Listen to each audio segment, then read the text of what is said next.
ஆத்ம வணக்கம்.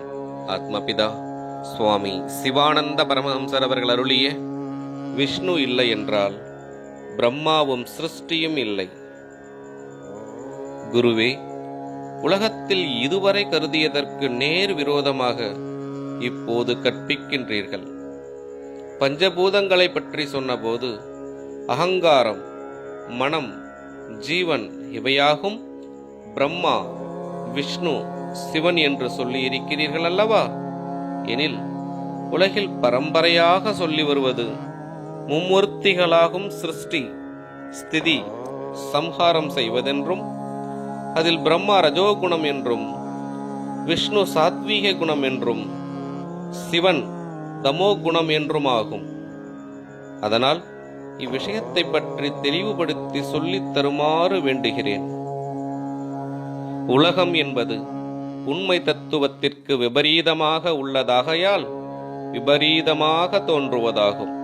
அதை பற்றியும் பிரம்மா, விஷ்ணு, சிவன் இவர்கள் யாராகும் என்றும் வைத்தால் அவர்களை பற்றியும் சொல்லுகிறோம்.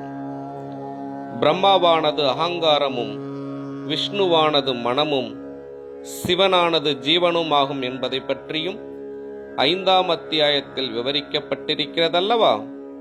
அதல்லாமல் மேற்கூறிய மும்மூர்த்திகள் 3 குணங்களாகும் என்றும், அந்த குணங்கள் தாமசம், ராஜசம், சாத்வீகம் இவையாகும் என்றும் சொல்லி இருக்கிறதல்லவா?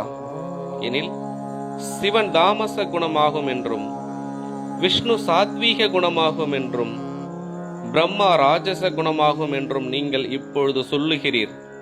அப்படி ஒரு காலம் வருவதற்கு இடமில்லை. அது ஏனென்றால் பிரம்மா சிருஷ்டி கர்த்தாவல்ல.